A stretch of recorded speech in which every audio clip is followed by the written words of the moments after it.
Mwari kudenga,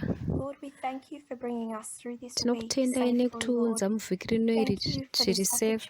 Tichikutendai nemukana uyu wekuungana tichitarisa nyika yakatitenderedza, zvatiri kutarisana nazvo kuti zvakakosha sei. Mwari tokumbira kuti mutikomborere Elder Tess apo vachinge vachititungamirira mumaevents yakakosha zvakadaro. Tinokumbirirawo zodzo yemaziso Mwari kuti tione nyika semuonero wamunoita, tivenge zvamunovenga, tidewo zvamunoda. Mwari, toda kuziva zvizhinji neumambo hwenyu, toda kuziva kuti hunoonekwa sei, toda kuona kuti todawo kukwanawo muumambo hwenyu, kuti vanhu pavanotiona vadewo kunge variwo pati yeumambo uhu. Ndo zvatinoda Mwari. Tonamata kuti patinoramba tichidzidza tinge tichiita semi tigofanana nemi. Ndo munamato wedu muzita raJesu. Amen.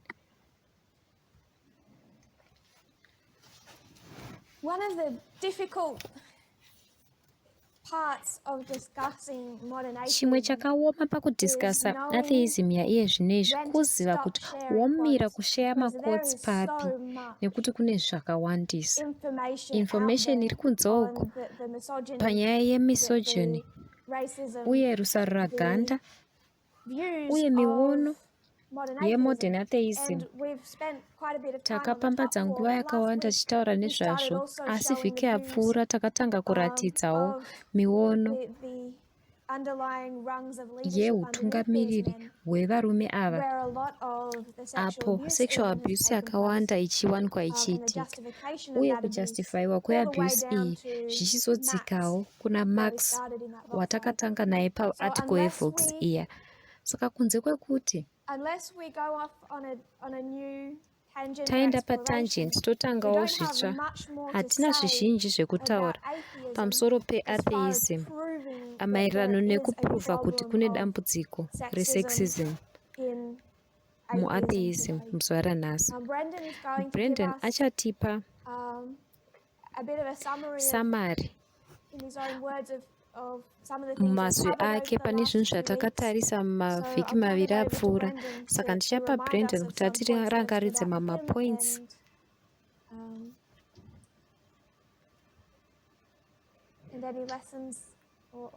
Uye kana paine zvidzidzo nemapoints anoda kumenshena. Brandon, maita basa Elder Tess. Ndangonyora pasi manotsi andakandifadza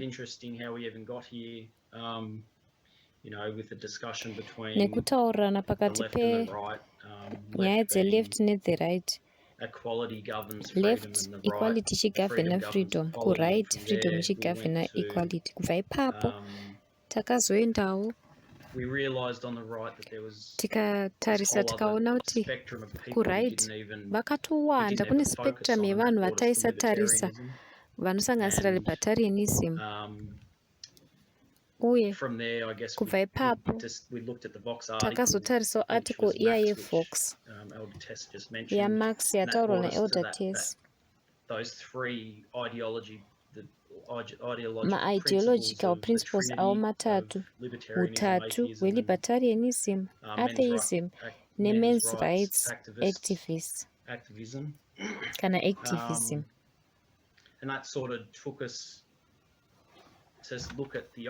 Izvi zvakazoita kuti titarise kwekutanga chaiko kweatheism nema-four horsemen aya. Ndo patakatarisa mavhiki apfuura kuti vainofunga sei uye maarguments ava anoshandisa, sekuti vanotaura vachiti tinoshandisa logic kana kuti evidence kuti tijustify misogyny yedu kana kuti rusaro raganda rwedu. Vanozviti kufunga kuri rational kuti vajustify misogyny yavo. Ndo summary yezvavanoita. Imwe point yaiva interesting kwandiri yakabva kune mumwe imwe article yema-atheist aya yekuti misogyny kana supremacist yevarume ayainyanya kuwanikwa kudominionism kana kuti kuchitendero. Yainyanywanikwa kumasecular atheist. Kune vanyori vema-atheistic ndo vakatozvitaura. Ndakaona zviri interesting. Ndakaona paine kufanana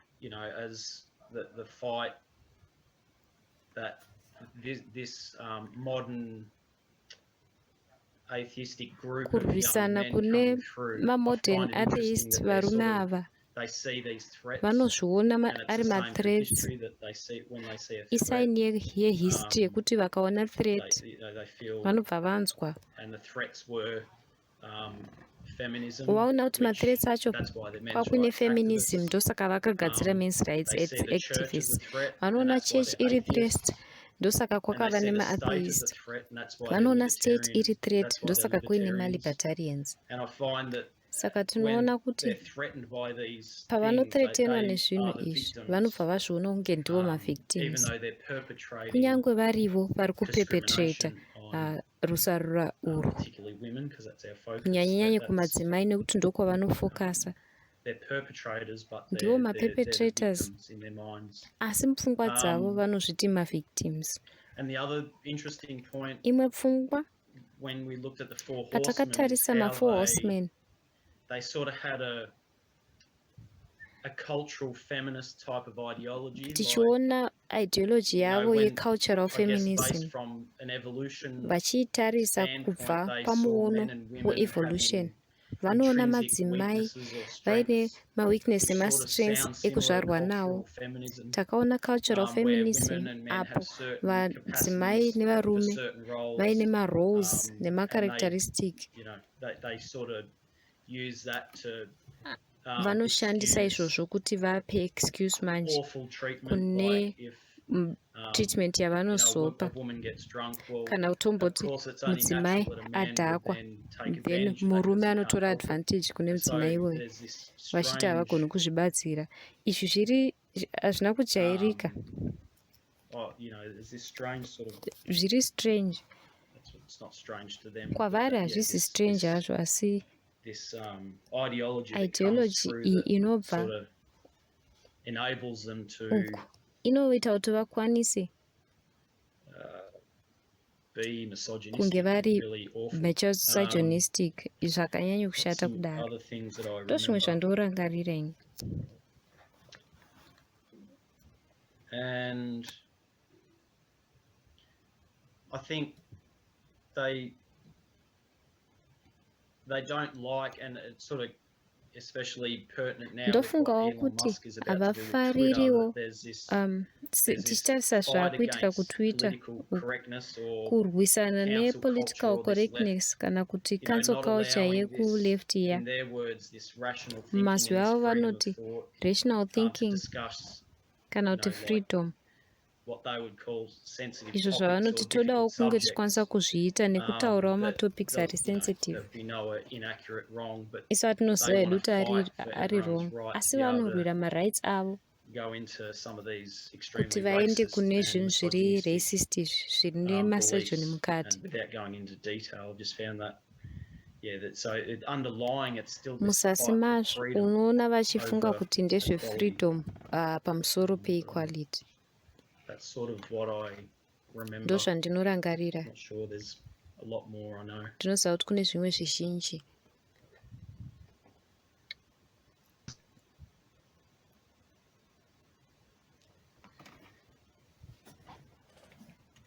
Thank you, Brandon. Waita basa, Brandon. I think that you highlighted what for me were the most ndofunga kuti wataura mapoints akadzama pane zvatakataura uye umboo hwakanyanya hwezvatiri kuedza kuda kudemonstrate.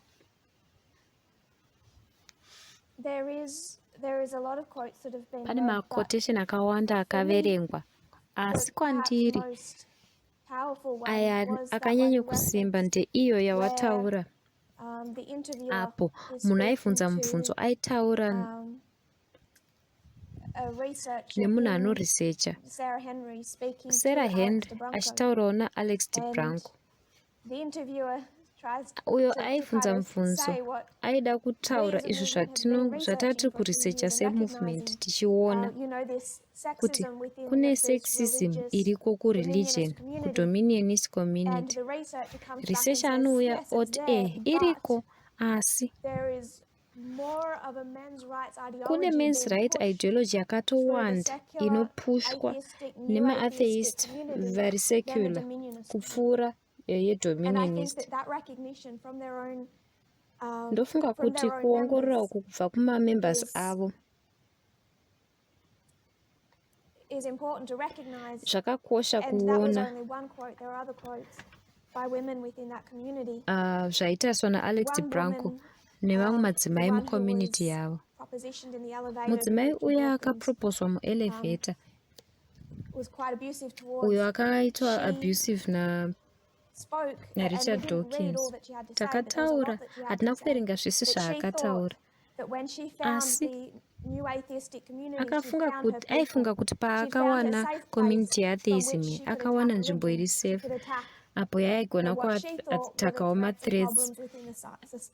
nereligion izvo And zvaiva then she says musociety. that she has since Asi found iye that her akati community, her paakaona atheistic community community, iyi is in her own yechiatheist words the worst. aiti ndiyo yakanyanya The worst. kuita worse So kupfuura mamwe ese. some of them, those who have Saka their eyes vamwe vavo opened avo to vakavhura see maziso avo kuti vaone this issue with the men's rights ishu movement, iyi with nemamen's misogyny, rights nemisogyny, these concepts of freedom and equality, maconcepts they efreedom recognize it neequality within their aya own movement. vanozvionawo And they movement yavo recognize it even as being worse kuti within their zvitori own worse movement movement than the yavo religious ideologies kupfuura they thought they were. mareligious ideology avaifunga kuti And that is the akashata. exact point that we're Ndiyo trying to point make. yataitraya That kutaura Protestantism kuti is not protestantism haisiriyo either the cause iri kukonzeresa of the problem in the dambudziko world iri today, the munyika problem nhasi. being the nature of the Sunday law, Dambudziko gender yenature discrimination, yesunday law, inequality. yegender It's neither nediscrimination the cause neinequality. and it is not the whole. Protestantism And haisiriyo I think that honzero, we've made that haisiriyo point. yese.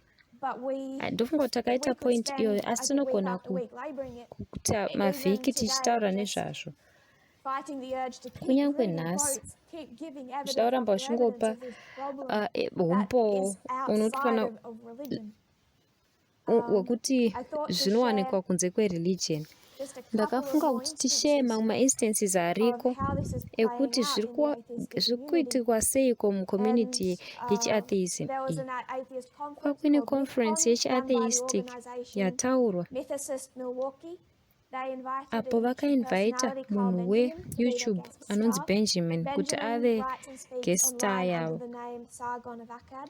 Ane zita rakanzi A Sargon reference of to an Akkad. empire-building Sumerian king, and he is known for his racist, Anozivikanwa misogynistic, neuracist anti-social hwake justice views. neumisogynist In May hwake nemaviews 2016, ari he tweeted, "I antisocial." wouldn't even rape you." Muna May At a female 2016 British akatonyora MP kuti who helped lead an handingambokurepiwe anti-internet kune mumwe harassment mudzimai campaign. ainyora So, nezve-anti-internet female British harassment MP campaign. launches or helps lead an Saka anti-internet mudzimai harassment campaign. akatungamirira So trying to stop anti-internet internet harassment harassment, campaign. partly of women, and he Vaizama tweets kumisa and says, "I harassment wouldn't even yemadzimai rape you." painternet. At that Milwaukee conference, Paconference an atheist yekumilwaukee conference, he atheist doubles conference down akabva on that remark, avirikidza and his fans in the papoint audience yake burst iyoyo. out into whoops and cheers. Audience yavo They are so yakabva proud of yatanga him. kufara ichiti tinodada Coming newe. home to Australia, the Atheist Foundation Touya of Australia kuaustralia, in atheist 2017 foundation yekuaustralia announced that na2017 feminist author yakataura Clementine kuti Ford would Clementine headline their Ford uyu upcoming global atheist convention. munyori Their wechiatheist Facebook page was kuconvention flooded yavo, with rape and Facebook death threats page yavo from commenters yakazadzwa angry that an nemadeath outspoken threats. feminist would be given a prominent platform.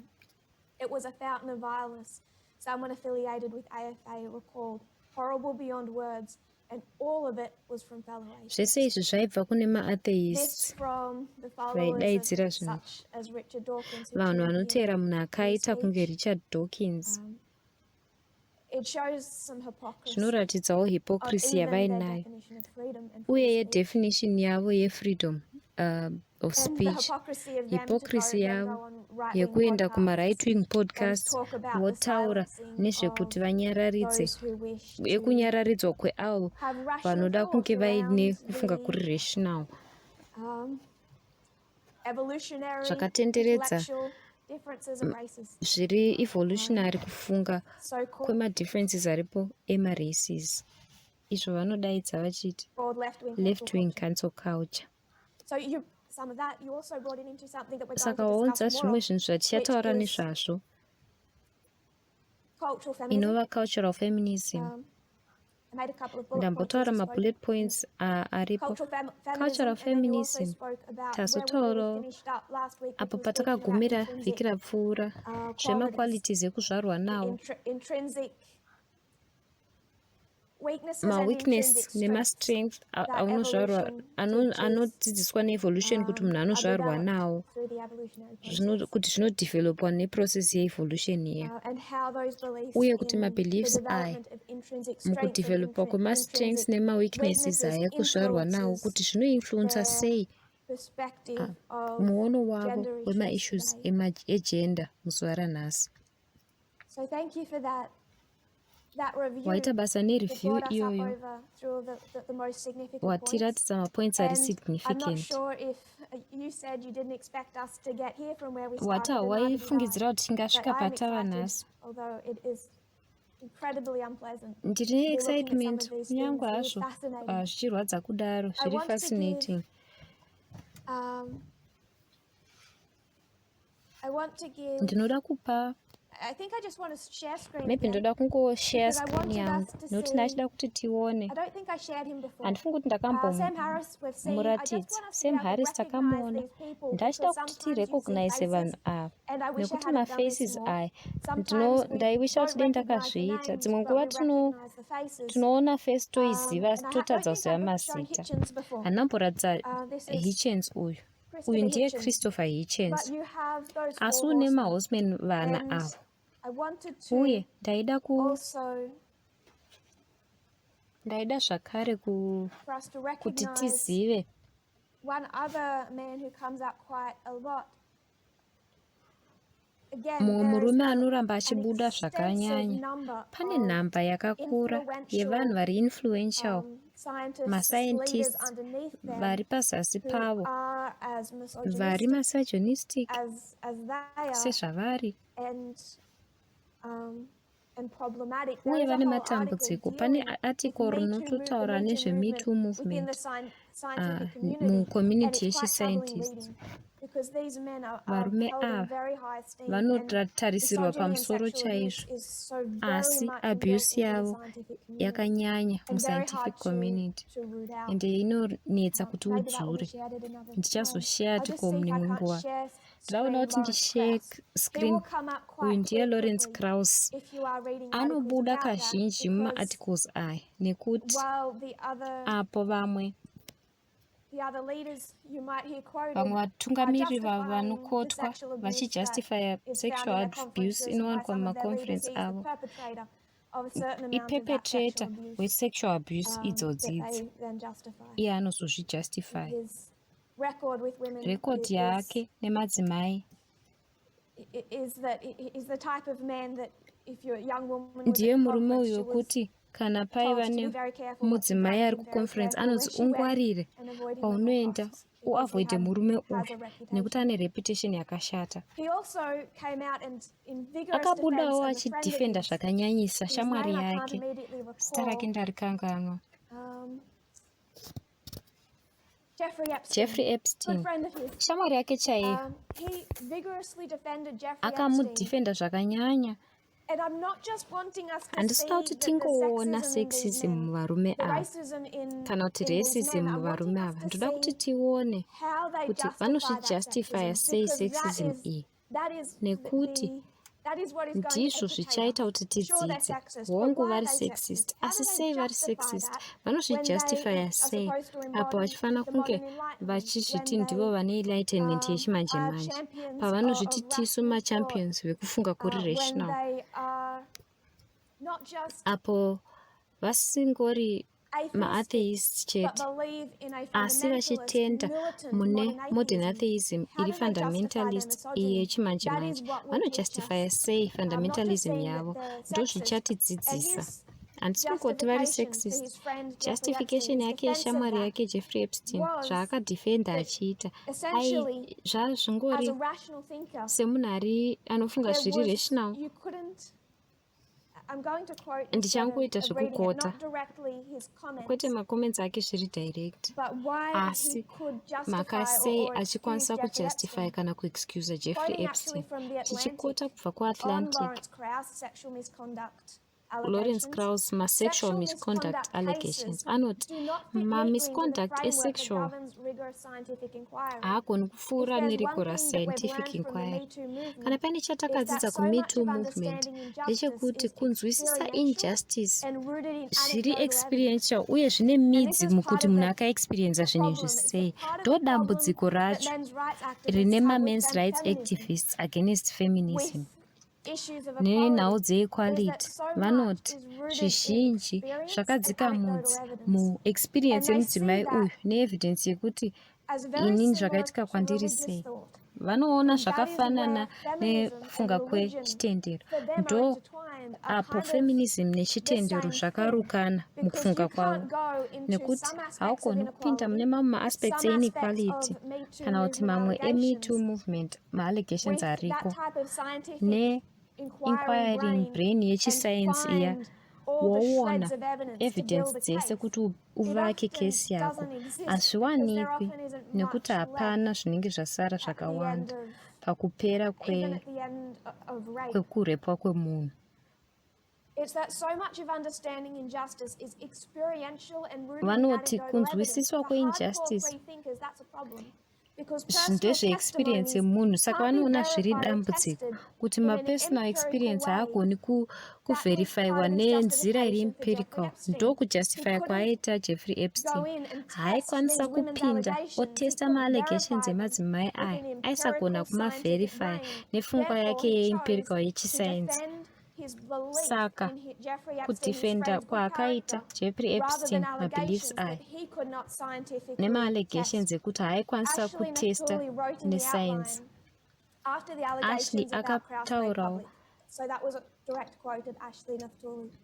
If something can't be kana measured, chinhu chisingagoni calculated, kuyerwa kana observed, kukalkuletwa, watched, it may as well kutariswa, not exist. tinogona Even kungoti though studies of hachiexist. sexual harassment in the scientific community Madzimai reveal the vanoti opposite to be vakaitwa true. sexual So harassment studies of sexual harassment show kusayensi there is a massive problem. That zvinoita you cannot dambudziko go guru. into each Haugoni one kupinda kune of umwe those neumwe allegations ma-allegations ariko aya, and test them in an wotanga empirical kumatesta way, nenzira iri measure, empirical, calculate, and womezha, observe wokalkuleta, that sexual woongorora harassment taking place. sexual harassment ichiitika. Some you can. Zvimwe There's a unogona photo kuita of hako.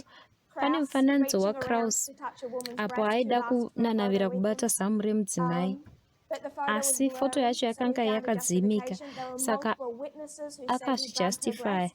Paiva nema-witnesses akawandawo, But asi witnesses, even witnesses, ma-witnesses how do you test that in an unomatesta sei empirical way? nenzira iri Maybe empirical. he's just famous and Pamwe people are out angori to get him, famous and which vanhu vari was kuda part of his kungomuatakawo, defense. ndo zvaanozvidefenda So they achiita. see these allegations Saka and they vanoona see ma-allegations the aya, issues that voona feminists and women are ma-issues trying to raise, and they emafeminists see avari it as kutraya kind of kutaura, almost like a voona religion in kunge that zvakafanana they, with nechitendero their mukuti brain governed by rigorous scientific ivo inquiry, can't nepfungwa get to the dzavo root of. dzinogavhenwa And when they already nezvesayensi, have a foundational misogyny, ivo it vatoriwo only nefoundation yemisogyny, exacerbates zvinobva zvaita that kuti kind of zviwedzere maexcuse avo.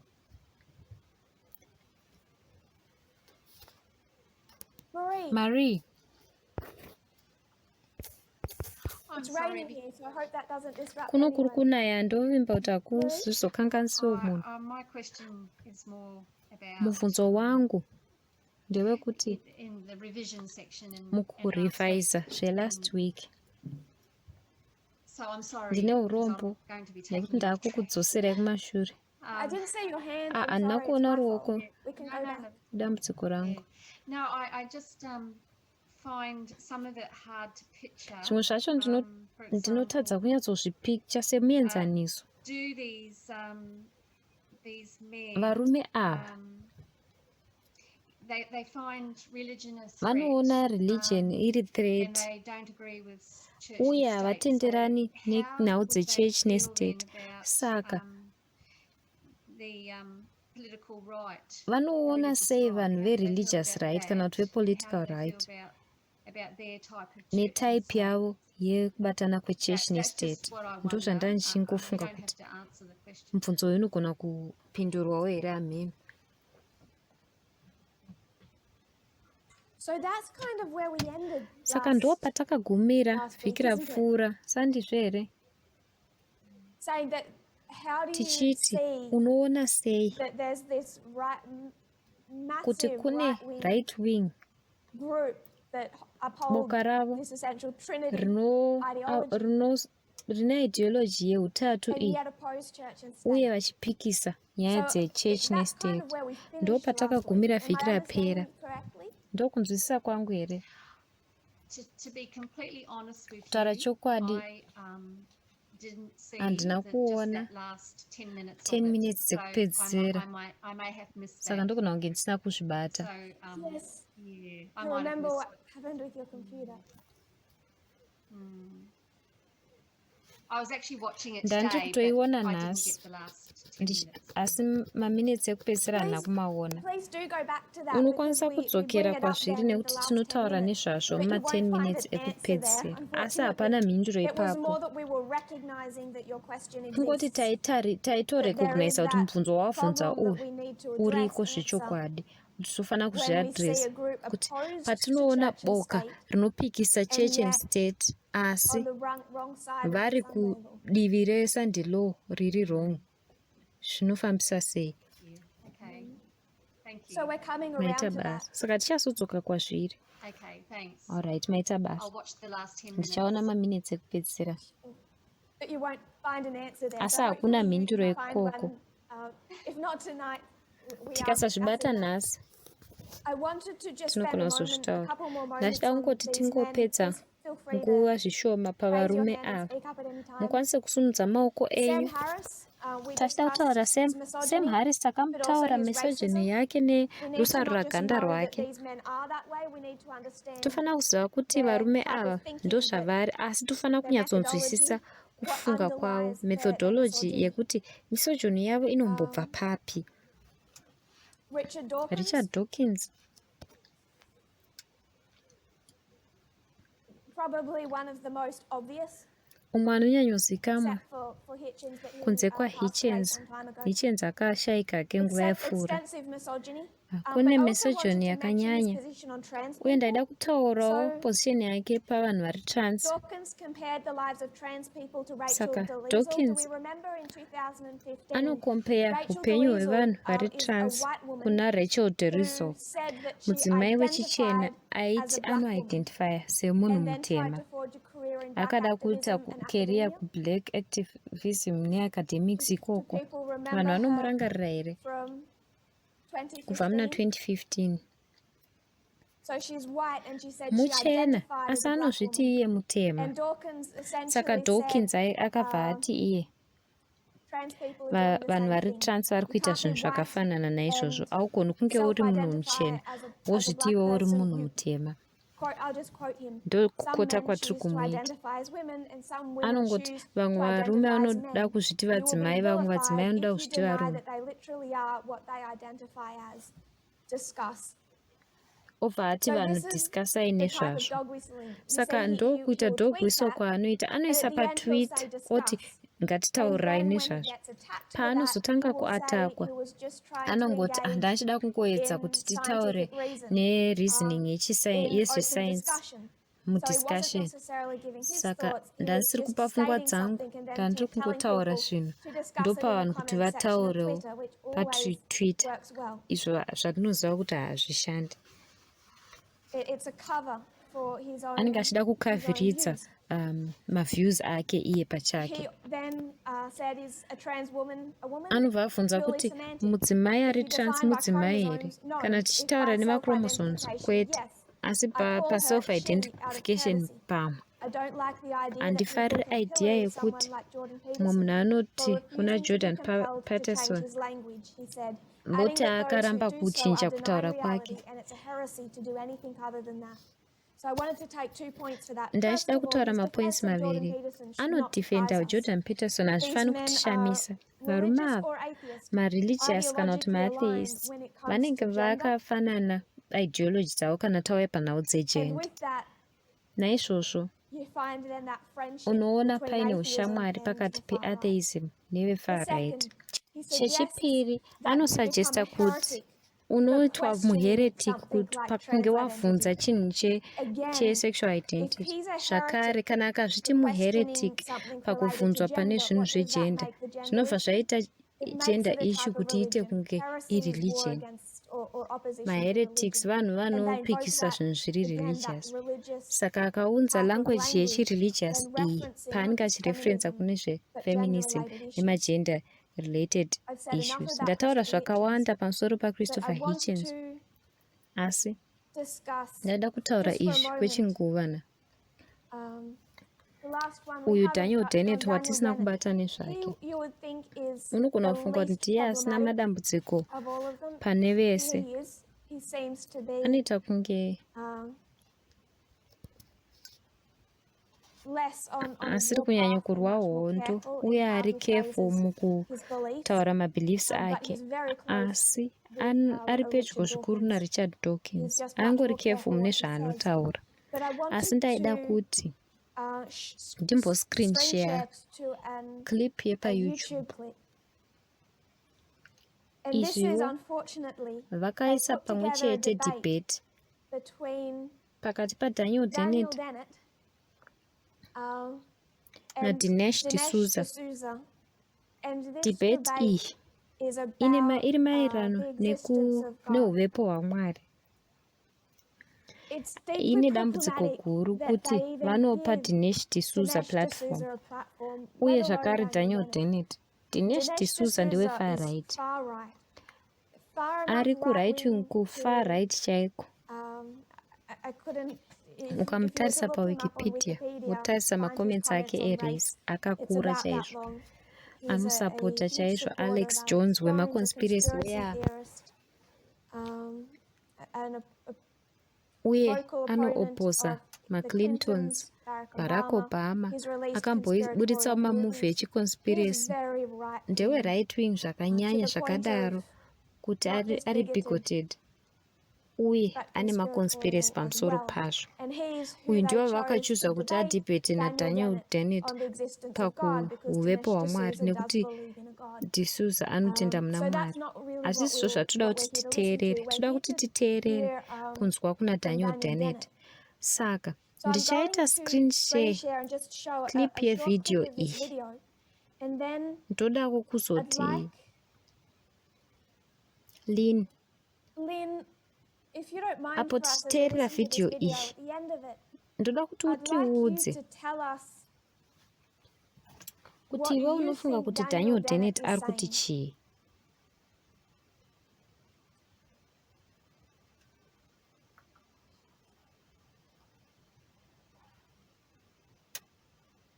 Minute and then we're done. So they're going to take, I think, about two last questions Saka before vachatora the end of the mibvunzo debate. miviri kupera So my kwedebate. question is, first of all, I don't really believe that there has been equal dignity for women established universally. I think it's more legislative than actually socially or culturally established. But this is for both candidates, as has been said. But why are women almost universally excluded from the hierarchies of religion and decision-making in religions? Thank you. Ask the next question, please. Yeah. Lynn, can you repeat in your own Lynn, words unogona what her kudzokorodza question is? mumazwi ako here kuti mubvunzo wake wanga uri wekuti kudii? Yeah. Ari Basically, she's kubvunza iye asking kuti nemhaka why yei women madzimai are not included in vasingapinzwi decision making mukuita and madecisions rules of, positions of nemapositions power, emasimba. I guess you could say.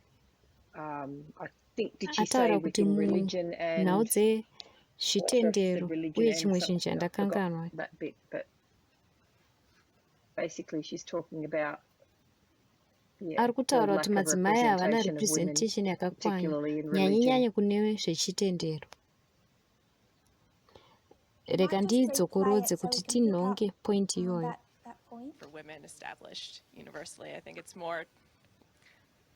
This is for both candidates, as has been said. But why are women almost universally excluded from the hierarchies of religion and decision-making in religion? I think I Ndofunga cut kuti it off a little too ndaicheka. soon. So she said in religion, and Ari it kuti was like mune religious masecos circles, ezvechitendero, religious maposition positions of emasimba. power. Listening to this before, I'm pretty sure Ari she's kutaura speaking akananga specifically in a mucontext religious context. yechitendero. Is that okay, Lynn? Does that Zvane make musoro sense? here Lynn? Yeah. Hongu. Saka Okay, toteerera then we'll Daniel listen to Dennett Daniel response Dennett's yake. response. I'll answer the first one. I think that the reason that women have in general not played those roles does have ultimately a biological explanation in terms of the way in which human cultures have evolved and in the way in which males have moved into positions of power and maintained them over the years. That's a long story, but it's also, I think, not very original. So I think it's a good question, and I think it has an answer if you consider religion as a natural phenomenon, as I do, and there's quite a literature on it. Now, anticipating... That's the end of his Ndo panoperera response to her kupindura question. kwake He then goes kwemubvunzo into uyu. something else. Anozotanga Lynn. kutaura zvimwe zvinhu. Saka Lynn,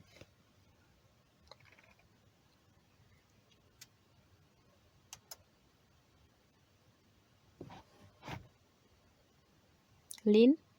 Lynn?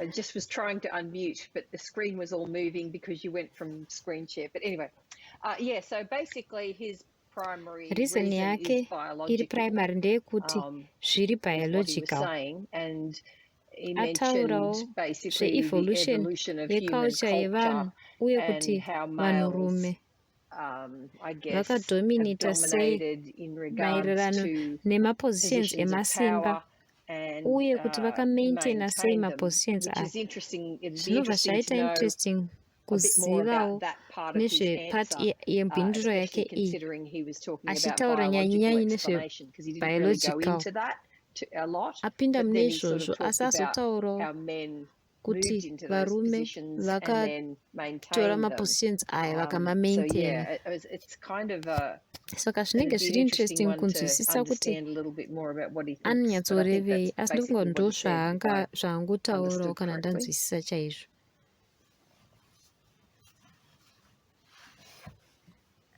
Ndokunzwisisa That's how I kwandakazviita. understood Uye And feminists did mafeminists not havana appreciate the kuappreciata answer mhinduro he gave. yaakapa. Some Vamwe suggested vakasajesta that he read kuti the room after akasiya the room first part of his apedza answer kupindura and apo. realized that Akaona reading it kuti there did not kubuda sit well with his imomo audience. hakuna kufadza But audience yake. his Asi hints at there anotaura kuti being pane a number of mareasons reasons, akawanda, asi but the iri primary primary one yaanotanga that he kutaura mentions ndeyekuti first zviri is biological. biological. Towards the end, Kwekupedzisira he dips his anonyika toe chigunwe into the chake idea mupfungwa that men yekuti have varume a role in holding on vane role to the yekubatirira positions of power in mumapositions religion, emasimba mumareligions various akasiyana religions. siyana. Asi But to suggest kusajesta that it's kuti zviri primarily biological, biological, if you kana were to move that ukazviendesa into the manje subject of race munhau and say, yeganda, why have all but one woti US sei presidents be white? kwakangoita one And he president was to weblack say, vamwe vese vari white, primarily vopa mhinduro yekuti biological, zviri biological, uye and it zvinorelata relates to kuti how society society developed yakadevelopa when sei white people kuti gained vanhu positions chena of vari power and held onto them. mumapositions There is a emasimba. Kune justification towards justification the end, but that kwekupedzisira, does not asi that does not go all the way hazvikwanisi to kujustifya justifying the connection connection iripo pakati between the pediscrimination obvious iriko discrimination iri and the reference obvious, to a biological tichireferensa cause. kune zviri He biological references zvaataura. issues within society Anoreferensa towards hake the end. society But the issues kwekupedzisira. within Maissues society are not esociety haasiri ari biological. biological. Zviri biological is ndo the misiyano differences iripo between pakati men and pevarume between women. nevakadzi. And Izvi that zvinobva ties into zvabatana what we manje were nezvatachitaura saying kwekupedzisira really towards the end of kwevespasi yelast week. Saka So we are tikupedzisa continuing on from zvatakanga what we were tichitaura, discussing. pfungwa This yekuti idea of kune the zviri biological, is another imwe way of nzira saying yekuti intrinsic strengths kune and mastrength intrinsic nemaweaknesses weaknesses. ekuzvarwa What are nawo. intrinsic strengths if not biological? What are intrinsic weaknesses if not Kana biological? mabiological differences chii And when he kana has the very opportunity tisiri kutaura in zvekuzvarwa front of nazvo. the most racist, misogynistic, conspiratorial, right-wing defender, they could have found perhaps to debate him an opportunity to take religious institutions to just task for their misogyny. It pretty much justifies religion as or sexism in religion as having a anojustifya kuti biological sexism chitendero So, yes, ine that foundation is mune zviri biological. what I heard. It's a lot of Ndokujustifya kwake. what a lot of women heard in his answer. Vadzimai vakawanda vakaona mhinduro yake ine dambudziko, Again, tying into what you zvichizobatana brought up, nezvataurwa Brendan, naBrandon. First tenet yesocial Darwinism inotenda kuti vanhu vane weaknesses nemastrengths avanosvarwa ainawo. Ndoda kupedzisa kuverenga musource iyoyo maparagraphs apa anotaura zve-social Darwinism, ma-intrinsic weaknesses nemastrengths ariko. Apo vanoti pavanenge vachitsanangura sexism vachitarisa neDarwinism zuva ranhasi. Ndoda kuti tirambe tichitaura nesource iyoyo. As a capitalist-fueled institution, new atheism has established itself as a mirror image of religion. Saka vari kuti kune religion, kune atheism, imirror image. With Dawkins and friends situating themselves at the pinnacle of the movement. Kuna Dawkins na Harris vachizviisa pamusoro saMwari, vachiti Mwari akafa, varume ngavararame nekusingaperi. Varume vatungamiri ndo vamuka saMwari. Vanoti mudzi wazvo zvose uri mubiology. Ndo izvo zvaitaurwa naRichard Dawkins. Anoti misogyny haina mudzi mureligion, ine midzi mubiology. Ndo mhaka uchiwana misogyny kuatheism. Dei yakanga iri mune zvechitendero. Kana religion iriyo inokonzeresa misogyny, then zvaizosova misogyny kuve atheism. Asi nekuti gonzero yayo iri mubiology kwete muchitendero, ivo havakwanisi kuzvidivhosa kubva kune sexism nemagender stereotypes zvichiuya kumadzimai kana kune vanhu veLGBT. Vachitaura zvakare rational thought, uchikwanisa kupatsanura chinhu wochinzwisisa. Unozvinzwisisa sei nesubject yevanhu vari trans? Kune zvinhu zvakawanda zvekuti vanoexperience, kune zvakawanda zvatisinganzwisisi. Pane mumwe shamwari yangu akaenda kunoona munhu anoziva nezvemudumbu. Uyu dhokta wemudumbu uyu akavaudza kuti tinogona kusaona honzero yekurwadziwa kwako nekuti kune zvizhinji zvatisingazivi maererano nedigestive system. Akati tinongoziva chidimbu chidiki nezvedigestive system. Kana achigona kudaro nezvedigestive system, kana zvaakuuya pane zvepfungwa. Kune munhu anofunga kuti vanogona kupatsanura chinhu vochinzwisisa nekufunga kuri rational nescience nemaths, kana usingakwanisi kuzviita, then nyaya yacho haipo. Vanhu vakadaro vanotambura nematopics anoenderana nezvegender, kwete MeToo movement chete, kwete zvesexual abuse apo vasina evidence yevideo yekuanalyze, asi nyaya dzevanhu vari trans avo vasingagoni kudissecta pfungwa yavo vonzwisisa kuti maaspects acho akamira sei, kuti vanhu ava zvavanoziva neexperience yavo zvakamira sei. Chandoda kuti tione ndechekuti havasingori sexist. Izvi zviri pachena kuti tizviprove. Toda tione kuti sei vari sexist. Sexism iri kubva kupi? Ivo vanoti mudzi wayo iri kubiology. Tanoda kutora chinguva kuti tidzokere kumashure, toona Darwin, totarisa history iyoyo yekutanga. Catherine ane maquotes aakandiratidza pakati pewiki paaitarisawo Darwinism. Ndokumbira kuti ungotiverengera titingoonawo kuti Darwinism inofunga sei, then tozozvitora kubva ipapo. Tichanzwa Catherine achiverenga. Ndakaverenga maarticles aiva interesting enguva iyoyo. spoke about what Darwin had mamwe written acho in his book, which came after akanyorwa The naDarwin Origin of mubhuku rake Species, rakauya and After the book after Origin that was of called The Species, Descent of Man iro and rataurwa Selection in Relation to Sex, and that's from 1871. So I can read a few chaverenga quotes maquotes regarding maererano race nerace kutanga first, if you like, to give a little bit of that first, because he had obviously written some things in here that akanyora zvinhu zvaiva related to the nemaererano issue of race, which nezveganda was influential yaiva on neinfluence groups pane of people. maboka akasiyana evanhu. So Imwe koti one yake quote he had written akanyora said that the differences of this kind between the highest men of the highest races and the lowest savages are connected by the finest graduations. What he was arguing in this book was zvaanotaura when you look at ndezvekuti different races of ukatarisa human beings, maraces are they different like akasiyana evanhu, species? Are they kind of kune all maspecies these are they all akasiyana, connected along like but some kune are more mamwe evolved than akaivhovha others? kupfuura mamwe, And he was arguing that basically some are more evolved than others. They're not sort of all kuti vari separate and separate distinct. So there are vakasiyana. men who are Kune vari the highest pamusoro-soro, men, and then there were koita the kune vari lowest pazasi-zasi. savages. There is Imwe another point pfungwa where he anotaura said, achiti at kune imwe some nguva iri future kumberi period, isina not kunyanyoenda very kure, distant, as measured by centuries, so soon, the civilized races of man will almost maraces certainly evanhu exterminate achagona and kubvisa replace throughout all the maraces world aya the ari savage kuzasi. races. And in his mind, this was Mupfungwa going to be make a chaiva good chinhu thing. chakanaka. What he was Zvaaitaura talking about was ndezvekuti having pachange a paine bigger mukaha gap mukuru between pakati the animal pekingdom kingdom and yevanhu the human race. neyemhuka. So eliminating those Saka pane madanho steps that take anokutora you through the kuenda spectrum, kuspectrum more yevanhu evolved vakaivhovha and less zvakanyanya evolved. nevasina So he kunyanya did kuivhovha. compare and Akaita contrast compare that in the future, necontrast kuti in kumberi fact, uko we would maybe potentially end up kuchazenge with kuva nevanhu vari Caucasian Caucasian, people, and then the next step down with a big gap would be down to and some then next step as low as a inenge baboon. That would be more ideal. makudo aya akaita He kunge called it a more mabhabhuni. civilized state.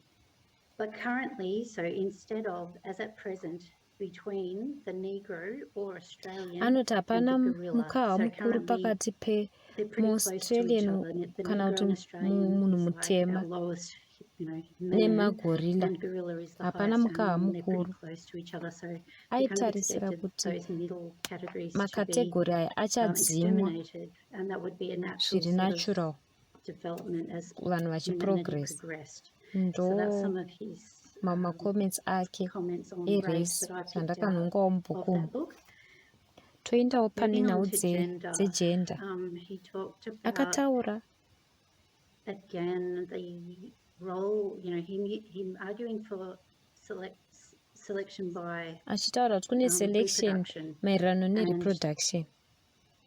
he was arguing Achitaura about the musiyano differences between males and wemadzimai females nevarume and how this had to do with uye their maroles roles avo in progressive kufambira mankind, I mberi guess. kwevanhu. So there's a quote that Pane said, quotation the half inoti human male progenitors of man avo vanhu have vari half struggled together human during many generations for the possession of the females, to avoid enemies or to attack them with success, to capture wild animals and to invent and fashion weapons requires the aid of the higher mental faculties, namely observation, reason, invention, or imagination. These various faculties will thus have been continually put to the test and selected during manhood. So because of their role,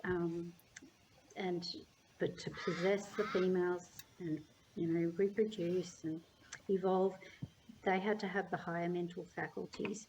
So consequently, in accordance with the principles often alluded to, we might expect that they would at least tend to be transmitted chiefly to the male offspring at the corresponding period of manhood. So the males would pass saka varume these higher mental faculties down to the vaizopa next mamental generation of faculties males. aya kune varume Specifically, vemageneration their anotevera. children would, those higher, the brain skills will be handed down to males. Another quote he says is, the chief distinction in the intellectual powers of the two sexes is shown by man attaining to a higher eminence in whatever he takes up than women can attain, whether requiring deep thought, reason, or imagination, or merely the use of the senses and hands. If 2 lists were made of the most eminent men and women in poetry, painting, sculpture, music, history, science and philosophy, with half a dozen names under each subject, the 2 lists would not bear comparison. We may also infer from the law of the deviation of averages that if men are capable of decided eminence over women in many subjects, the average standard of mental power in man must be above that of the woman, and thus man has ultimately become superior to women. He does also speak about women. Anotaurawo nezvemadzimai anoravindira mberi nekuverenga. As man, she ought, when nearly adult, to be trained to energy and perseverance, to have her reason and imagination exercised to the highest point, and then she would probably transmit these qualities chiefly to her adult daughters. But the whole body of women, however, would not be thus raised unless during many generations the women who excelled in the above were married and produced offspring in larger numbers than other women. That's not the quote I thought I was going to read. There was one about women passing on Pane imwe quotation yaanotaura kuti madzimai vanopasa mamaternal characteristics avo kune vana vavo. Saka vadzimai vanenge vari kind, vari gentle kune zvimwe zvisikwa. And this leads to ambition, which passes too easily into selfishness. So these qualities seem to be his natural and unfortunate birthright. So the men are naturally competitive. Saka naturally varume vari competitive and selfish. And the women are madzimai vari generous, vari kind kune vamwe vanhu. Roles. Yeah. It's evolved.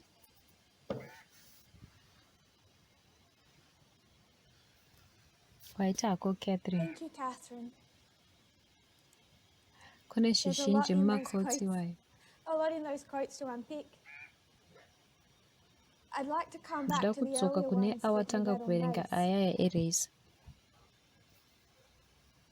It wasn't Charles Darwin Haasi himself Charles that took Darwin pachake his akatora thoughts pfungwa dzake to kuti that kind asvike of kuconclusion conclusion. yakadaro. He Asi obviously says anotaura zviri quite explicit explicitly, sekuverenga as you read, kwawaita about pamusoro races, how they pemaraces would kuti develop into a vanodevelopa sei superior, kuti ultimate superior vazove and ultimate vari inferior. superior But it varume, was his madzimai cousin vari who inferior. thought that we should give that a helping hand. Ikazini yake process of akamubatsira that muprocess iyi differentiation yekudifferentiata of races maraces aya. a helping hand, and that was his half cousin Cousin yake ainzi Francis Galton, a man who Galton. did interact with him Avaiva scientifically. neinteraction zvakanyanya I'll kusainzi erase uku. some of this.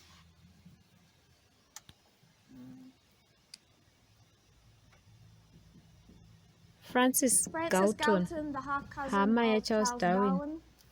very much a proponent of what Charles Darwin was Francis saying. Galton They did ndiye interact aiva proponent some of these wezvaitaurwa things. naCharles Darwin. And he offered an attractive solution Akapa solution to yaiva those who were attractive seeing immigration kune avo vaiona and the immigration mixing of races as a nekusangana threat. kwemaraces Galton sethreat. decided that natural selection does not work well in human Akataura kuti societies natural the way it selection does in haishandi nature. zvakanaka So in nature, we mumasociety see evanhu. natural selection Munature at work. unoona natural He said it selection doesn't work so well in anoti human hainyatsi kushanda societies mumasociety because people evanhu interfere nekuti with the vanhu process. vanopindira For mumaprocess example, aya semienzaniso. I guess that is what the right wing Ve-right wing might claim that the vanoti left wing does vanhu through veku-left social wing welfare. vanopindira Humans nenyaya interfere with the dzesocial process welfare, of natural vanointerfere selection. As a neprocess result, dzenatural the fittest selection. do not always Saka survive. seresult Sometimes the vari weak weak survive because of vanozosurvive humans nekuda interfering kwokuti with vanhu natural vanopindira selection. muprocess So he yenatural sets out to selection. consciously improve the race. He coined the term Saka ndiye eugenics. akauya This is where neizwi the term of rekuti eugenics came eugenics. from.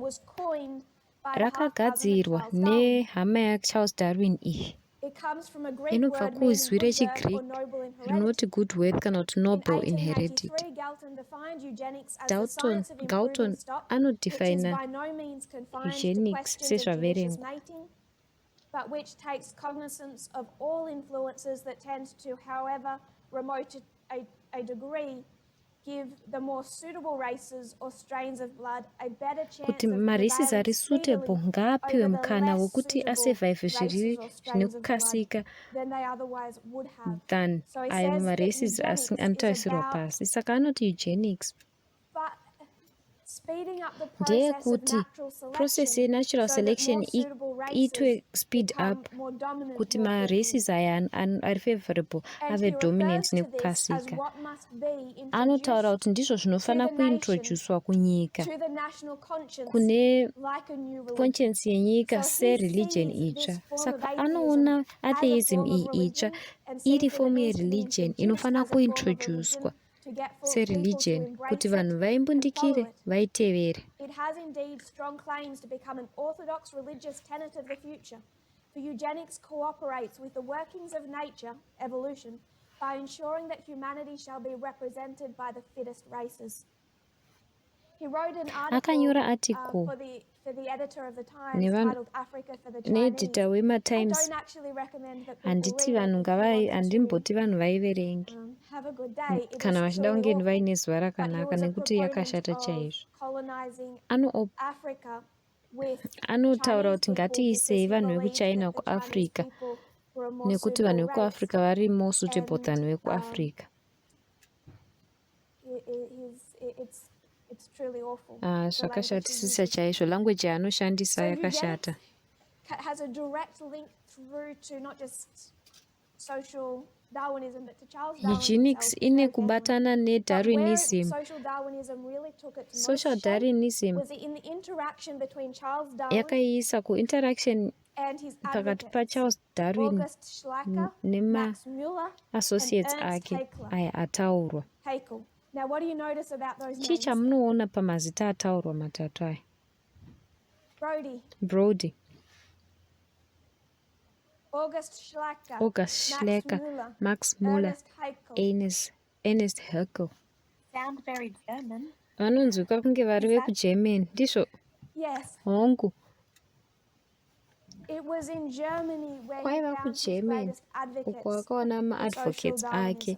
ve-social And the Darwinism. interaction Mukuinterakta pakati Charles paCharles Darwin and just to name three ndichingodoma leading vatatu German figures was magerman where figures social vatatu Darwinism vaitungamirira truly kusocial developed. Darwinism What ndokudevelopa they kwayakaita. developed was the kind of the Chavakadevelopa following idea. iidea iyi yaitevera. They thought at the time, Vaifunga Charles Darwin, the panguva scientific iyoyo community, Charles Darwin that nescientific the human community brain kuti pfungwa and yemunhu the ape brain were about the same nepfungwa size. yegudo zvaiva So Darwin and his zvakaenzana. colleagues suspected Saka that Darwin neshamwari dzake because they vaisuspekta were the kuti same size, the since ape brain zvaiva and the human nesaizi brain, or yakaenzana the orangutan brain and the human brain, gudo Darwin nepfungwa and his yemunhu colleagues suspected that only the vaifunga invention kuti of language kugadzirwa kwemalanguage ndokwaizosiyanisa pakati pevanhu nemamwe makudo ese. Saka ndozvaisiyanisa munhu negudo. Vaiti chaisiyanisa inyaya yemutauro. Ndokudevelopa kwavakazviita. Kana ndichidrowa inini brain dzemunhu iuta kunge muti wadonha.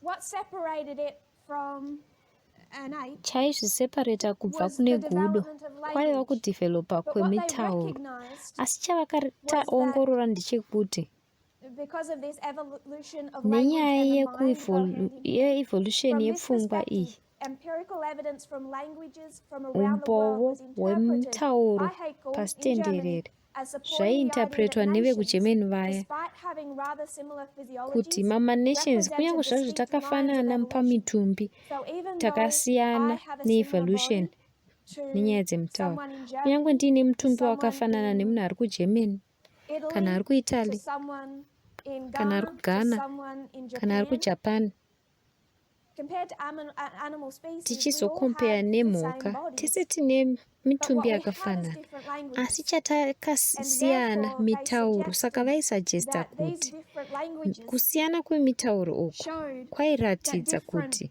races maraces akasiyana-siyana evolved kind of akaevhova separately. zvakasiyana. Despite having similar physiology, Vasi these races are zvisinei distinct lines of nekufanana evolution mitumbi that they can vaiti separate from one another. evolution yaiseparata maraces aya, saka vakazopatsanura maspecies anokwana kuita 9. Haeckel ndiye akaisa mupatsanuro uyu kuisa ku9 achishandisa malanguages. Akatanga kuvarenka nenyaya yeintellect yeevolution yavo. Umwe wacho akataurawo futi zvemutauro achireta vanhu kudaro. Dzimwe pfungwa dzavo dzakazotorwa neveNazi nekuti izvi zvaiitwa kuma1860 kuma1870 asi zvakabva zvadzika midzi kuGermany. Further interpretations moved to ideologies propagating a racist and hierarchical society and provided ground for the later radical versions of social Darwinism. Social Darwinism came to play a major role in the ideology of Nazism, which combined it with a similarly pseudo-scientific theory of racial hierarchy to identify the Germans as a part of what the Nazis regarded as an Aryan or Nordic master race. It's all of this thinking, dividing up races and then stratifying them, that stemmed from social Darwinism. Nazis' social Darwinist beliefs led them to retain business, competition and private property as economic engines. Nazism likewise opposed social welfare based on a social Darwinist belief that the weak and feeble should perish for the sake of the nation. This association with Nazism, coupled with increasing recognition that it was scientifically unfounded, contributed to the broader rejection of social Darwinism after the end of World War II. So they would argue today that social Darwinism vanotaura vachiti social has Darwinism fallen out of favor. yakabuda Want to question mukufarirwa. that, though? Brendan, Ndinogona sorry, in kukwestiona reading the izvi. quotes, I didn't see your hand. Brandon, handina kuona ruoko rwako ndandichiverenga quote. Even when, it just sounded like fascist Germany, which is Zvazvichingonzwikwa what kunge you've gone into fascist anyway, so that's what I was Germany. going to Ndo say. zvandachida kungotaura. Before, it just sounded like Zvazvinzwikwa fascist kunge Germany. Germany iri fascist iya. Even when Catherine Kunyange was Catherine reading the paanga quotes, achiverenga like you could maquotes ake, start seeing the, ndandichitotanga kuona it's awful. That's all I was going kuti to say. zviri zvakashata chaizvo. Ndo zvandachida kungotaura. If Mount Rushmore are going to Kana claim Mount Rushmore that religion is the vachiklema cause kuti of religion ndiyo war konzero and suffering yematambudziko musociety then they should nemudzinyika, have a very close look at the Holocaust. saka vanofanira kutarisa Holocaust vachiongorora nemaorigins We have ayo. shown the Isu link between takaratidza Catholicism linki iri and pakati pecatholicism anti-Semitism, neantisemitism, World War I and World War I neWorld War II. The world has been becoming post-Christian for some Nyika time yakatanga now, kuve though, and post-Christian even when we go kwenguva back there, yezvino izvi. Kunyange tikadzokera ikoko, atheism, Darwinism, social Darwinism social Darwinism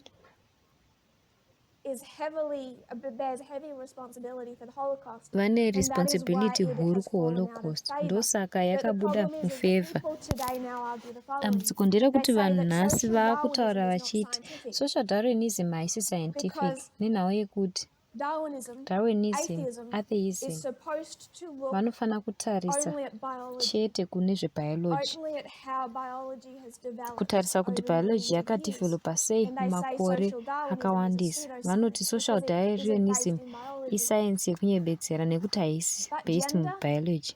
Asi is gender based in iri biology. based mubiology. So you cannot Saka haugoni separate social kupatsanura social Darwinism Darwinism with the study of biology when nekudzidza it kwebiology becomes connected kana to gender. zvaakuzobatana nenhau So dzegender. even though Saka kunyangwe it still does exist, social Darwinism social still comes through with Darwinism race, which is ichiuya kuburikidza exactly nerace. why you find a book written in Ndosaka 1994. uchiona bhuku richinyorwa All muna of this is what 1994 developed in the 1860s and zvakadevelopa kuma 1870s, 1860s in a nema70s modern context. zvakangonyorwa It's not mumodern new. It did context not chete. take long for it to Hazvina develop kutora nguva out of kuti Darwinism. zvidevelope kubva But when mudarwinism. it comes to Kana gender, tauya it panhau is so dzegender very intrinsically connected to zvakabatana biology chaizvo nenyaya that even there dzebiology kuti you kunyange ipapo can't say that haugoni it's kutaura just uchiti that now often vilified by atheists themselves.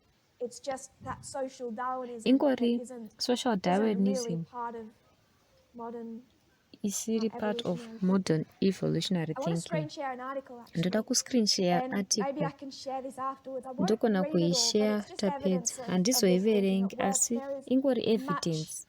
like this. I found this looking for a more Kune recent zvimwe article that I zvakawanda read out of zvakafanana Time. neizvi ndakaiwana iyi This ndichiverenga is the recently. Guardian Iyi 2010, iGuardian where they had a 2010 series pavaiva where neseries apo this evolutionary uyu psychologist would psychologist answer people's weevolution questions much achipa like an agony mhinduro aunt. You know, in newspapers when people would write in with their apo vanhu problems, vainyora and nematambudziko avo. usually a woman, not always, would answer would give them advice and Mudzimai counsel on their aizovapa personal advice issues. uye counsel This nemasolutions. one is an evolutionary Uyu psychologist, so she's evolutionary going to answer psychologist saka anopa from the mhinduro position of kubva evolution. kuposition And the yeevolution. question this week is, why do nice girls Mubvunzo fall for bad boys? ndewekuti And a woman sei is going to write in and vasikana say, vakanaka me vachida and vakomana some of my vakashata, female friends find bad boys attractive. sei vachiwana Why do we do vakomana that? vakashata Because vari it's not healthy. attractive. And the evolutionary psychologist is Uyu going to explain psychologist to uyu her anobva why atsanangura she prefers, and kuti sei often some women achiprefer prefer, kana men kuti who sei don't treat vamwe them well. madzimai vachiprefer varume vasingavabati And zvakanaka. it's an interesting read. Kuverenga kuri She interesting. discusses Anotaura nyaya dzenarcissism, psychopathy, Machiavellianism, bad boy traits matraits evakomana risk-taking, vakashata ava, manipulative and zviri deceitful, zvekutora marisk, zviri manipulative, vari self-obsessive. and explains Otsanangura why kuti sei through the history of evolution kuburikidza munhoroondo these traits are yeevolution appealing to matraits some aya women. ari appealing kune mamwe But these madzimai, males, again, she kuti uses the varume terms ava males and boys vanoshandisa that mate kuti with varume ava females. It's very vanosangana animalistic nemadzimai. language. She discusses the competition Anotaura between competition males iri pakati poaching pevarume. mates for brief affairs. It's all explained with the type of methodology Zvese izvi of zvinotsanangurwa nemethodology social Darwinism. yesocial Darwinism. She discusses how nice Anotaura girls may kuti be the only females sei who tolerate vasikana the dark vakanaka triad male personality, vachingodawo that's the varume narcissistic vakashata conception, because kudaro. they will forgive these naughty boys and inadvertently giving them yet another chance to misbehave. But nice girls, are you prepared to be a single mother? Oti madzimai A bad boy maprepared son here who kunge survives muri all the masingle risk-taking behavior mothers. to reach reproductive age may make you a grandmother many times over, because he will mate with many females.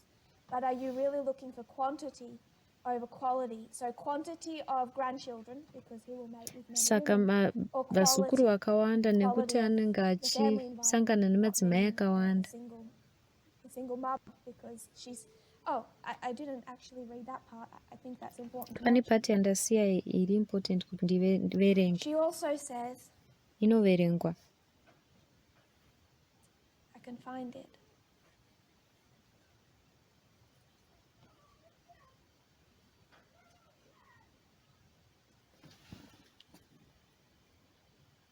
Bad boys exhibit dark triad traits, narcissism, psychopathy, and Machiavellianism, and their behavior, according to one theory, is genetic, meaning they're unlikely to change their ways. Boys will be boys. Anoti varume vanoramba vari varume nekuti zviri Get in a car genetic. drunk, Kushata kwavanenge vari kuri it's genetic, genetic. havagoni In kuzvichinja. other words, it's Kureva biological. kuti zviri biological, They can't help it. havagoni kuzvibatsira. If you're a nice girl, Kana uri you want a lot of grandchildren, you just musikana have to akanaka, negotiate what you want unongo out of appreciate society, zvaunowana out of musociety relationships. kuburikidza But nemarelationships. that's just one example of how social Asi ungori Darwinism is very muenzaniso alive mumwe and chete well wesocial today on the Darwinism subject of gender. apo tichasa nhau But much of what dzegender. these men are saying Asi is pofungai not even social zvekutaura nevarume Darwinism. ava haisi tombori It's social Darwinism. through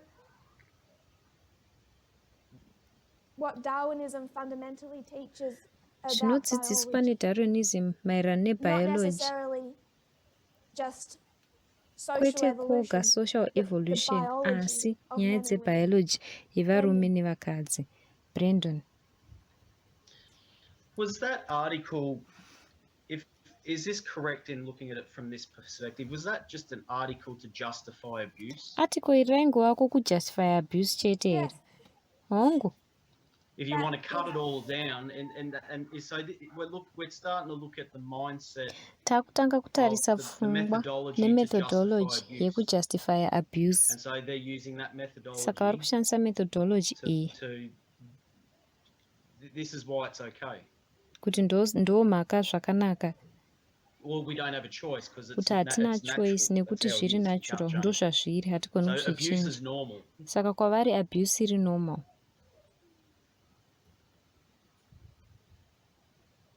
Natural selection biologically created those men. Natural selection yakagadzira varume ava zviri biological, saka havakwanisi kuchinja nekuti product yeevolution, vanongofanira kurarama nazvo, ndo zvavanotenda. That is, I think, the core tenet of that article. Ndo zviri kutaurwa nearticle iyi. It's really awful when you strip it down to what it really ukanyatsokuzvimenya kuona kuti vari kunyatsotaura kuti chii, unoona kushata kwazvo.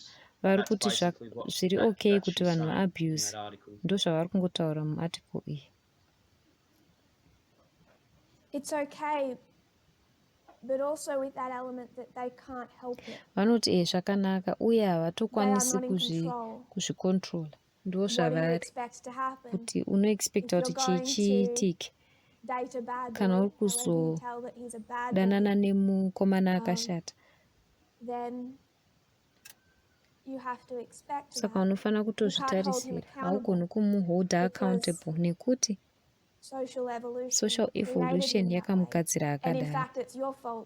Uye fault yako nekuti iwewe unozviona zviri appealing, nekuti social evolution yakagadzirawo varume kuti vakadzi kuti vatarisewo varume vakashata kudaro nema-risk taking endeavors avo. Vanounzawo chikafu chakawanda ndo kujustify kunoita social evolution. The modern construct iri modern yegender muzuva ranhasi. Nekudifferentiata pakati pemagenders. Vanozoti hatisi kuita social darwinism nekuti iholocaust isiri popular chaizvo. Tiri kungoda kunzwisisa biology, vanobva vati inyaya dzebiology. Sam Harris anotiwo ibiology kuti sei kuine vadzimai vakawanda vasiri muatheism.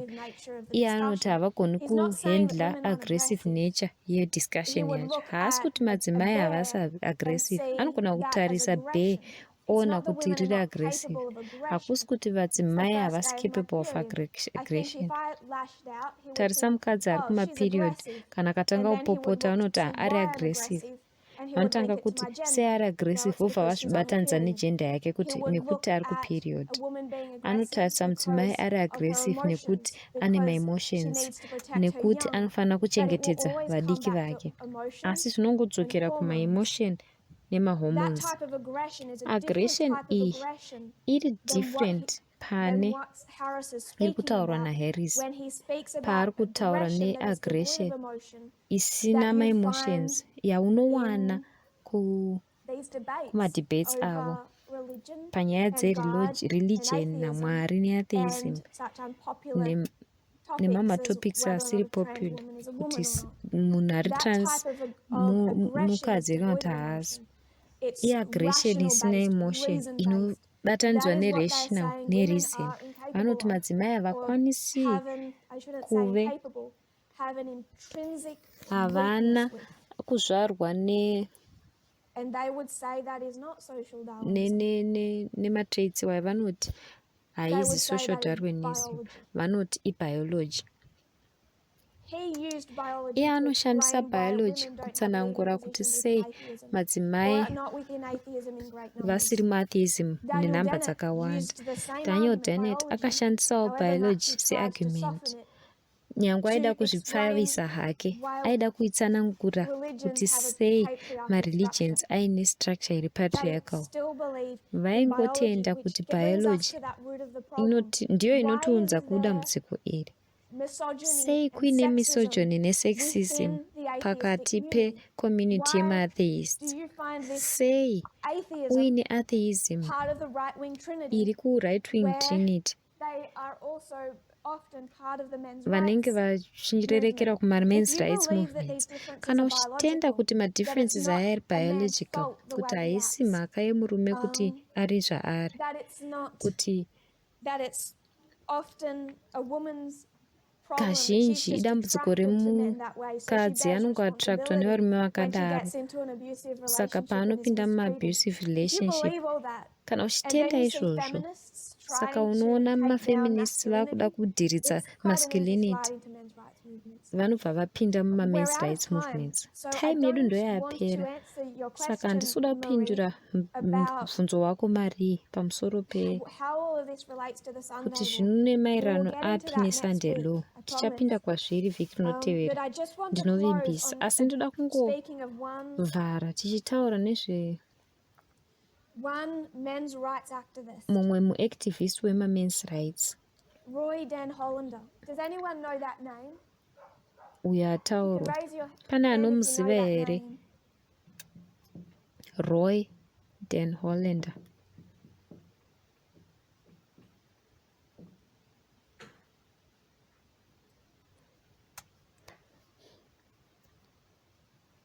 Not familiar with him? Vana vamuzivi.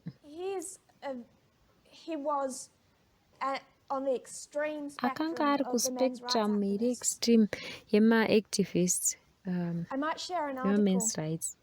Ndinogona later on kushare our forum. article kuforum yedu. I will explain the article after Ndicharitsanangura kana explaining a little bit about him. ndambotsanangura zvishoma pamusoro pake. He became a lawyer and very much an activist for the men's Akazove rights lawyer movement. uye And he activist constantly brought women's rights. lawsuits Akaunza ma-lawsuits towards akawanda those wanda who he thought were discriminating against kune men. avo For vaifunga kuti vari example, kudiscriminata clubs would varume have semuyanziniso. where you'd have to pay to enter a club would have nights where they Pavaipinda would have free mumaclubs admission for women. vaiisa free And the idea admission was that some of these kumadzimai, clubs were most often frequented by men. ende And maclubs if you aya got varume more ndo women into these vaiwanzokuwanda clubs, imomo. the men would come as well. So they would have nights Vaiti where kana women could ukaunza get in for vakadzi free. varume vanobva And vapindawo, saka often they unoisa would also vakadzi then for give these free women discounted drinks, ende wovapawo alcoholic madrinks drinks. ane discount So the men madzimai would aya. flock there thinking they Saka might varume find women, vaiuya etc. vakawanda vachifunga kuti So he handogona brought kuwana these mukadzi. clubs Saka to iye court akaunza maclubs because aya offering free akamaendesa admission to court women and not nokuti men he vaipa free saw admission as kuvarume, reverse kuti vakadzi discrimination. noti kuvarume. This is the Akati type of iyi thing he did reverse constantly. discrimination. He also brought Columbia Akaunza University zvakare Columbia to University court kucourt for giving the fact that they had a women's and gender studies kuti program, vakava but didn't negender have a study men's studies program. yemadzimai So he said asi that was isina gender male study gender yevarume, discrimination. akati He did this a lot. discrimination yegender iyoyo. But he also, I won't read the quotes for time, Handizoverengi he maquotes also, nenyaya being an yenguva. atheist, repeats Ari that muatheist zvakare concept here over and over and anoramba over again, achidzokorodza concept that iyi feminism yekuti is a feminism religion. ireligion, chitendero. He says it's a belief Anoti system that ibelief advocates an system accident of nature. inoadvocata The izvo. fact you're born a girl makes females superior to men in all matters under the sun. And when he brought Columbia University to court, Paakaunza he claimed Columbia that they University violated kucourt, not the 14th akati Amendment, but also the vakaviolata First 14th Amendment, the amendment separation ne1st of church and amendment, state. kupatsanwa kwechurch nestate, Essentially, his nekuti anoona argument was feminism that men were doubly injured iri religion. by their Anoti absence from varume the women's studies curriculum, vakakuvadzwa kaviri but by the unfettered spread of feminism, the religion. nekudiscriminatwa uye nekuspreada So he kwefeminism actually challenged sereligion. Columbia Saka University that they had not separated church and state, akachaja Columbia because University kuti havana through kupatsanura church supporting nestate, feminism, nekuti they were kupurikidza supporting a nekusapota religion. feminism vaisapota religion. I just want to read a couple of short quotes of his. Ndoda kungoverenga maquotation ake He mapfupi entered ake. into a very short-term marriage that ended Akapinda very badly. muchato wakagara zvishoma shoma, And he wakapera suggested that zvakashata. if he had just hit her early in the relationship, Akati dai ndakamurova things might have worked out tichangotanga relationship zvinhu zvaigona He says, why do kushanda. men have to Anoti relinquish the sei strength that varume evolution gave them, while females ruthlessly use every weapon in their arsenal against masimba it? avanopiwa neevolution apo he's madzimai thinking women vachimashandisa. have developed through Saka evolution anoti madzimai intrinsic strengths vakadevelopa and weaknesses, mastrength nemaweaknesses kuburikidza neevolution. bodies that men find attractive, Mabodies ayo manipulative anoattracta techniques. varume, Men have mamanipulative developed techniques intrinsic nezvimwe strengths and zvakadaro. weaknesses. Varumewo Physical strengths. vakadevelopawo Why can women use manipulation and men can't use their maweakness intrinsic nemastrength strength? aya. Sei varume Physical vasingakwanisi strength. kushandisa In other words, women can mastrengths avo manipulate. aya.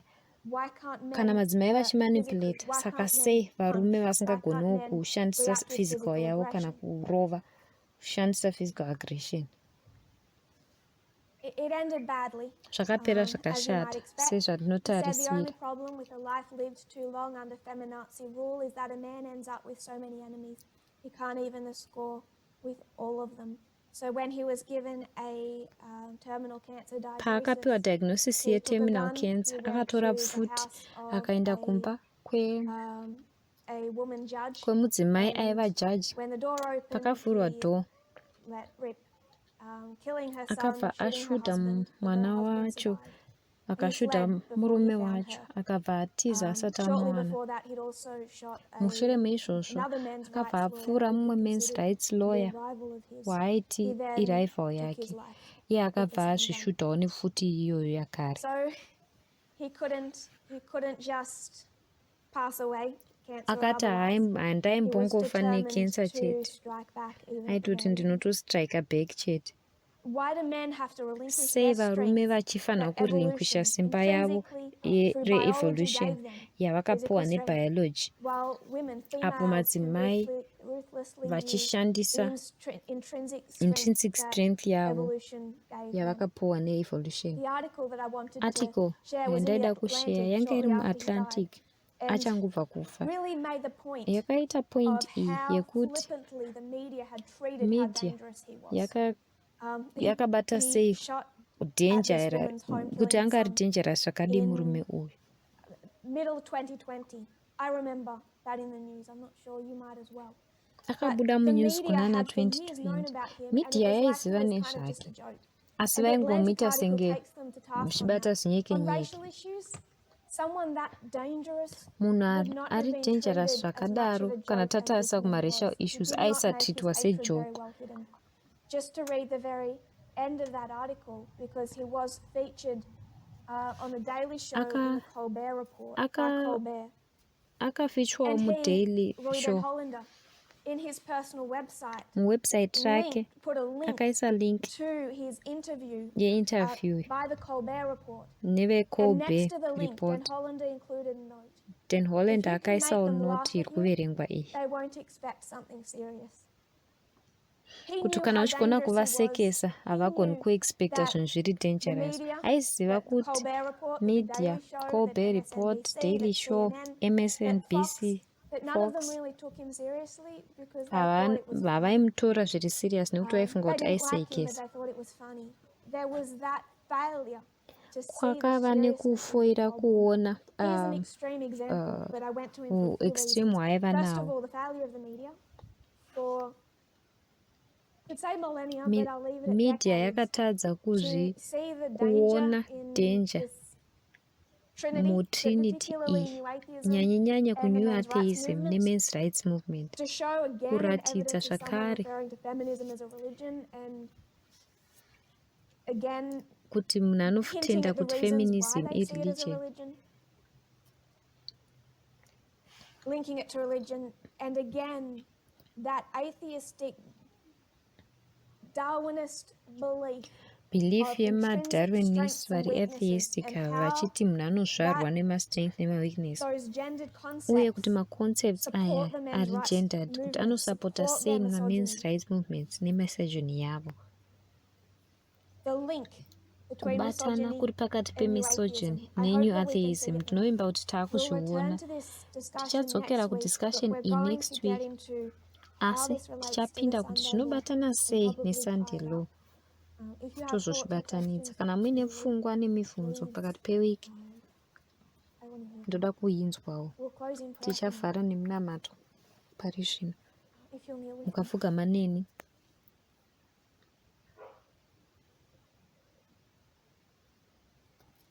Dear Lord, Mwari, as we approach the Sunday law, as we walk through apo such a dangerous takuaprocha time Sunday in law verses 2, tichifamba munguva iri thank dangerous you that you kuhistory teach us, that you do not leave us tokutendera kuti blind. munotidzidzisa hamutisii tiri mapofu. We see that Tinoona kuti the Christianity, the chitendero religion that you have tried to, chamakaedza that you have preserved over 6,000 kuchengetedza years as kwemakore you have led your 6000 people, apo it is maitungamirira not the vanhu cause venyu of the problem, haisiriyo even though it dambudziko has racho, become an embodiment of some of them. kunyange vamwe But we vakazvitorawo. also see that it is only you Asi that offers tinoona a kuti imi solution. ndimi mega We munotipa pray that we will solution. offer Tonamata that we will kuti understand the solution, tigonzwisisawo embrace the solution solution, yamunotipa, tigoimbundikirawo, become part of the tigovawo solution. pati yesolution I iyoyo. pray, Lord, that Tonamata we Mwari will kuti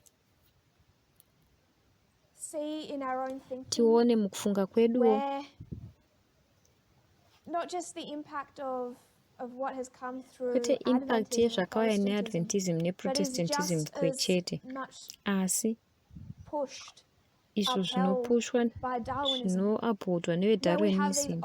our own social Darwinist Patine beliefs and tine intrinsic masocial strengths and Darwinism weaknesses eduwo that justify pachizvedu oppression and anojustify inequality. oppression Can we see these neinequality. justifications? Tibetsere Can we tione see majustification aya, these ideas of tione strengths and weaknesses for maideas what they are? emastrength nemaweaknesses Justifications and aya kuti excuses for abuse. majustification And may we be nemaexcuse willing to eabuse. rewire our brains. Tibetserewo It is tirukwe hard, patsva Lord, pfungwa dzedu. to rewire our Zvakaoma kuti brains. pfungwa dzedu It dzirukwe is patsva. millennia of wiring.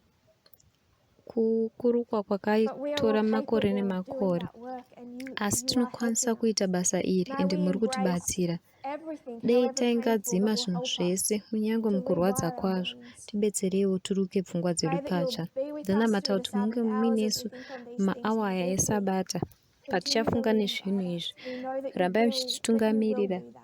toziva kuti muchatitungamirira. Perhaps instead, Lord, may we all follow you as you lead and guide. Dei May tainga none of us kuteerera fall off the path, dei away paisava from the light of the neanodonha midnight cry. papavi.